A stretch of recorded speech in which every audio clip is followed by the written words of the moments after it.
আইপিএলে বাংলাদেশি ক্রিকেটারদের জায়গা না হলেও পাকিস্তানি প্রিমিয়ার লিগ পিএসএলে যেন বাংলাদেশিদের এক প্রকার ছড়াছড়ি রয়েছে। সর্বশেষ আরও ২১ ক্রিকেটারদের ড্রাফটে নাম লেখালো বাংলাদেশি ক্রিকেটাররা। সবশেষ আইপিএলে মুস্তাফিজুর রহমানকে না নিলেও তাসকিনকে নিয়ে তোড়জোড় গুঞ্জন শোনা যাচ্ছে এবারকার আইপিএলে।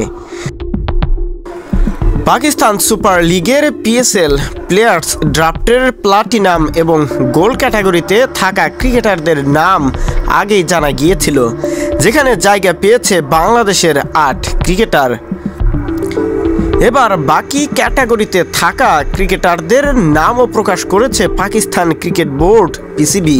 সিলভার ক্যাটাগরিতে জায়গা পেয়েছে বাংলাদেশের আরও ২১ ক্রিকেটার।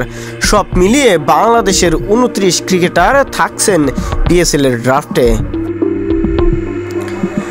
বাংলাদেশ সহ মোট ১৯ দেশের ৫১০ জন বিদেশি ক্রিকেটার নিবন্ধন করেছেন পিএসএলের প্লেয়ার্স ড্রাফটে।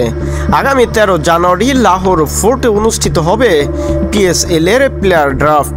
এর আগে ৬টি ফ্র্যাঞ্চাইজি রিটেইন ক্রিকেটারদের তালিকা প্রকাশ করেছে, যেখানে ৮ জন করে ক্রিকেটার রিটেইন করেছেন ইসলামাবাদ ইউনাইটেড, কোয়েটা গ্ল্যাডিয়েটর্স এবং লাহোর কালান্দার্স। এছাড়া করাচি কিংস, মুলতান সুলতান, পেশোয়ার জালমি ৭ জন করে ক্রিকেটার রিটেইন করেছে।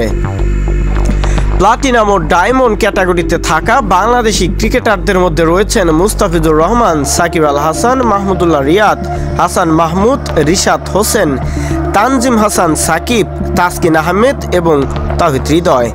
সিলভার ক্যাটাগরিতে থাকা বাংলাদেশিদের তালিকায় রয়েছে আফিফ হোসেন ধ্রুব, আকবর আলী, আলিস আল ইসলাম, এনামুল হক বিজয়, আরিফুল ইসলাম, জাকের আলী অনিক, কামরুল ইসলাম রাব্বি, মোহাম্মদ সাইফুদ্দিন, মুকিদুল ইসলাম মুগ্ধ, নাসুম আহমেদ, নাজমুল ইসলাম, অপু রনি তালুকদার, রুয়েল মিয়া, সাব্বির রহমান, সাইফ হাসান, শামীম হোসেন পাটোয়ারি, শহীদুল ইসলাম, শরীফুল ইসলাম, তানজিদ হাসান তামিম, ইয়াসির আলী রাব্বি এবং জাকির হোসেন অনিক।